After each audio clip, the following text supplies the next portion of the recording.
포승줄에 묶인 윤석열 전 대통령의 모습이 처음으로 공개될 가능성이 나오고 있습니다. 윤 전 대통령이 6일 권창영 종합특검팀에 처음으로 출석합니다. 종합특검팀은 국민의 알 권리를 위해 출석 모습을 공개하기로 했습니다. 윤 전 대통령도 이의를 제기하지는 않은 것으로 알려졌습니다. 윤 전 대통령이 예정대로 출석한다면 포승줄에 묶인 채 출석할 가능성이 높습니다. 서울구치소에서 법무부 호송 차량을 타고 특검 사무실 지하 주차장으로 들어온 뒤 포승줄에 묶인 채 차에서 내려 건물로 들어가는 게 언론에 공개될 수 있습니다. 종합특검은 장소가 좁다며 카메가 기자 1명과 취재 기자 1명을 풀 기자단으로 요청했습니다. 종합특검은 비상계엄 직후 미국 등 다른 나라에 계엄이 정당하다는 메시지를 전달하라고 국정원 등에 지시한 직권남용 혐의를 조사할 예정입니다.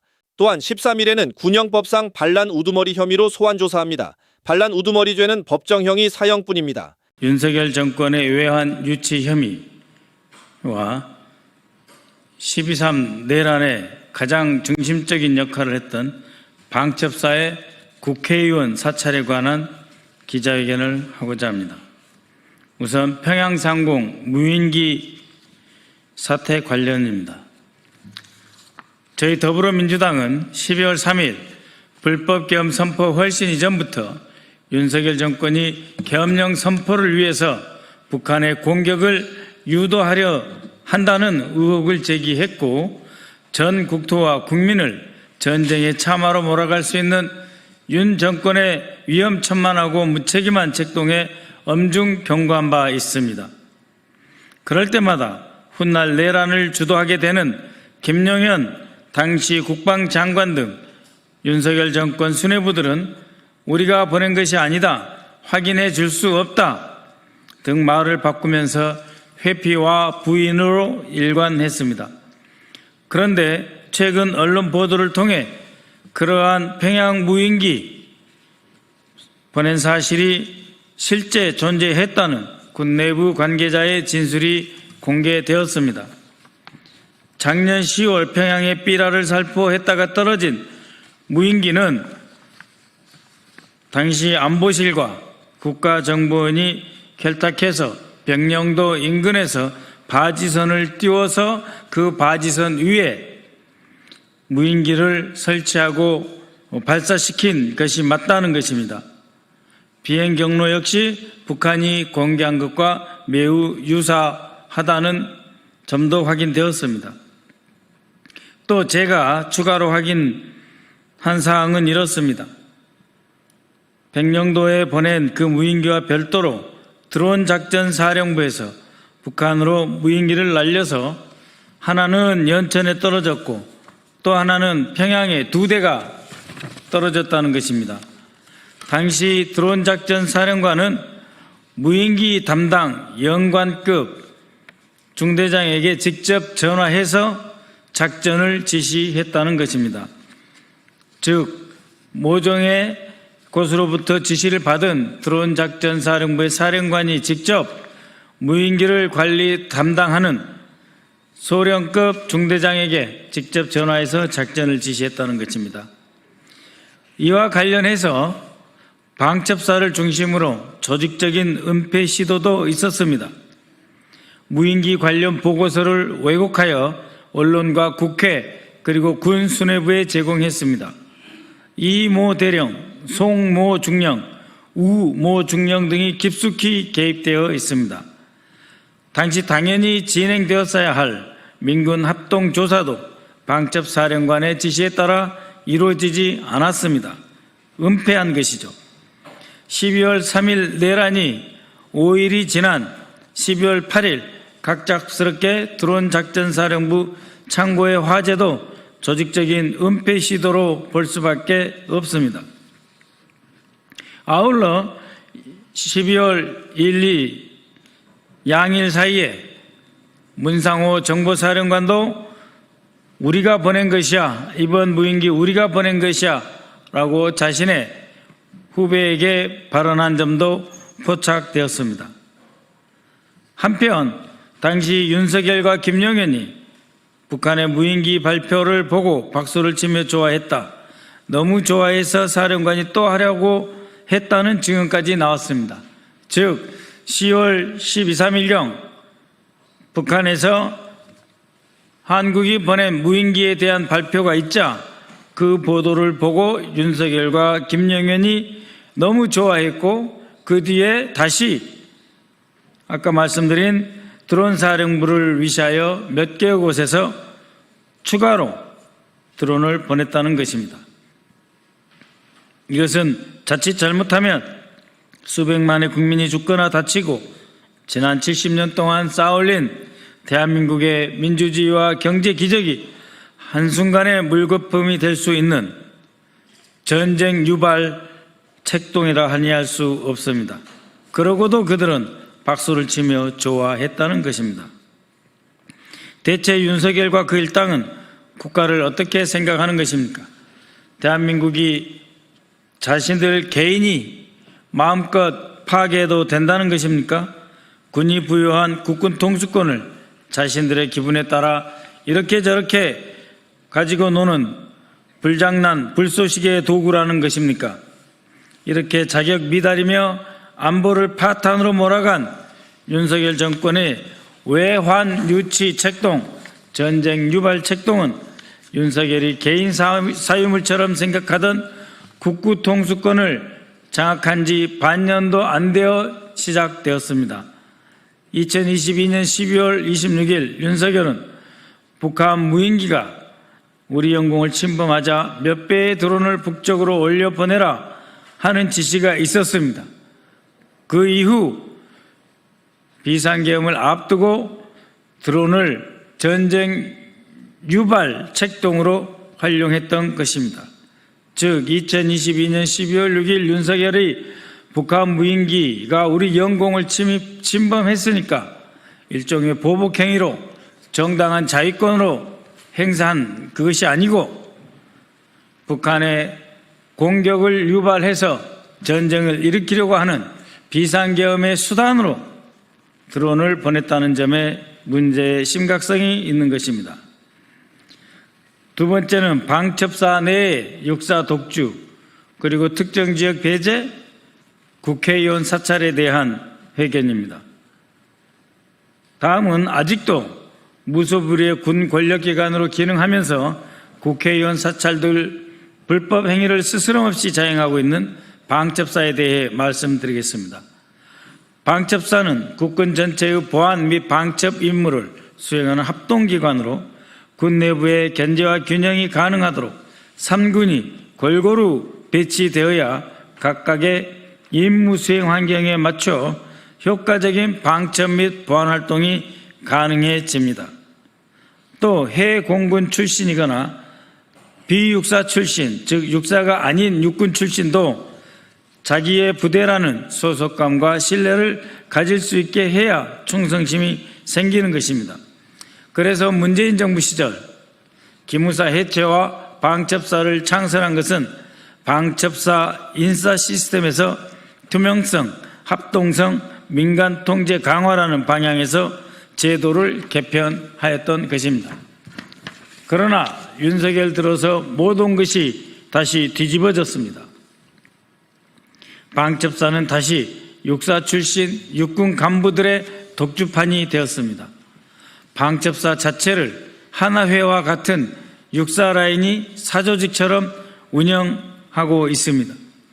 주요 보직을 독점하는 것은 물론이고 감찰실, 신원보안과 등 주요 핵심 보직은 육사 출신이거나 육사 출신으로 인정하는 자신들이 육사 출신으로 인정하는 사람들에게 독점적으로 누릴 수 있는 권력 자리가 되었습니다.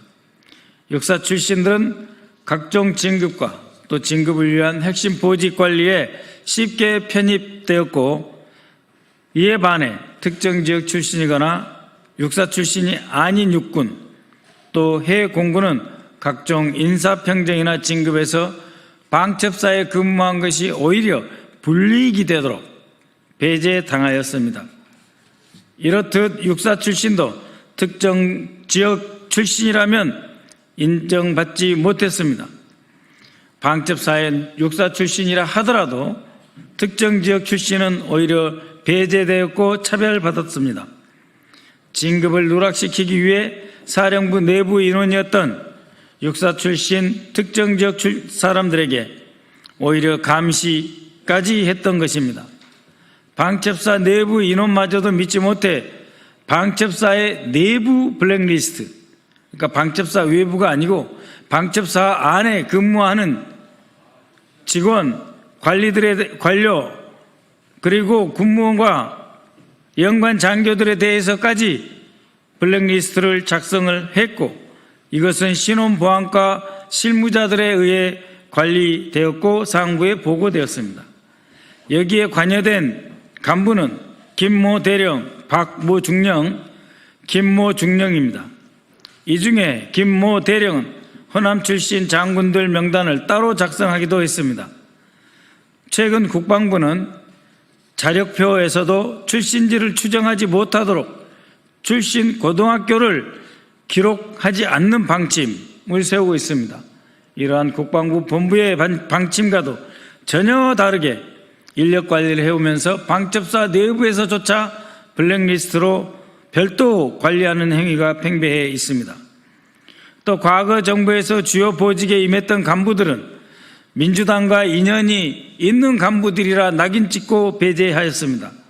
수시로 민주당과 관련이 있을 것으로 의심하였고 그 의심받는 연관 장교들에게 군 블랙리스트를 별도로 작성해서 상부에 동향보고를 하였고 그 동향보고 내용은 용산 대통령실까지 보고되었습니다. 이들은 윤석열 정부 초대 법무장관 인사검증팀에도 파견되어 특정 지역 출신과 이전 정부 근무자들은 철저하게 진급해서 배제시켰습니다. 첩보 수집은 방첩사령부 내에서뿐만 아니라 육본 등을 통해서도 이루어졌습니다. 이러한 자료들은 한번 삭제하면 결코 복구할 수 없는 국방 보안매를 통해서 사령부에 그리고 그보다 더 높은 상급 기관에 보고하였고 또 관리하였습니다. 여기에 관여한 간부들은 박모 대령, 나모 대령, 안모 대령, 진모 대령 등입니다. 중령급 이하에서도 이모 중령, 김모 소령 등이 윤석열 임기 말까지 군 내부 군 블랙리스트 작성에 긴밀히 관여됐습니다. 이러한 방첩사의 주요 정보활동과 감시의 결과물은 안보실 현황 대응 TF를 통해서 최상부에 보고되었습니다. 더욱 충격적인 것이 있습니다. 군과 관련해 민간인만이 아니라 국회의원들을 대상으로 사찰을 했습니다.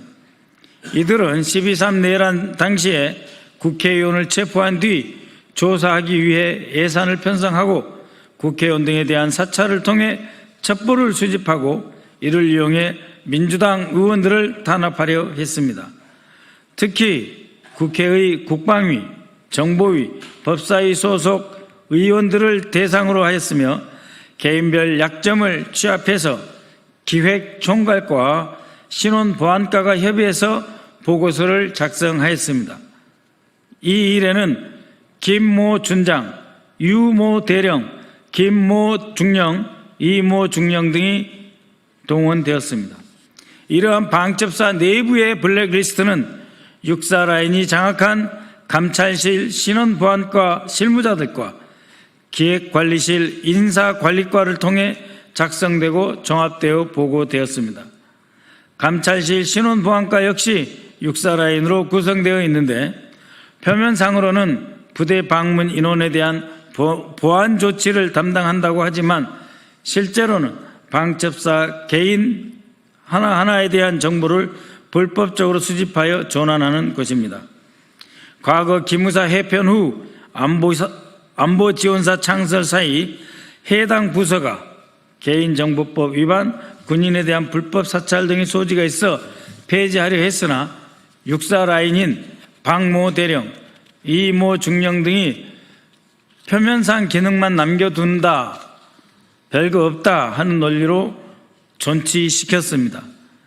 여기에 관여된 간부는 사령관을 비롯해 장모 준장부터 김모 소령 등으로 국회의원 사찰부터 내란 시 구금시설 확인까지 전 사령부가 동원되었습니다. 주목할 점은 방첩사가 군인을 넘어 민간인, 특히 국회의원들을 대상으로 조직적인 사찰을 수행했다는 점입니다.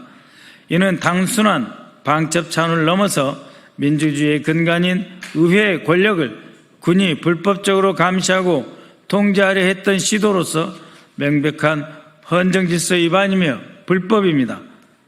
당연히 내란 음모에 해당한다고 할 수 있습니다. 이와 같은 행위는 군의 정치 개입을 금지하는 헌법, 형법, 군형법 등을 위반하는 행위이고 헌정 질서를 파괴하기 위한 모의 및 내란 예비죄, 군 보안 업무 범위를 벗어나 불법 민간인 및 정치인 사찰로 군 형법 및 군 보안 업무 훈령 위반, 군 내부 사조직 구성 및 공모한 군 기강 문란 행위로 중대한 위법 행위들입니다.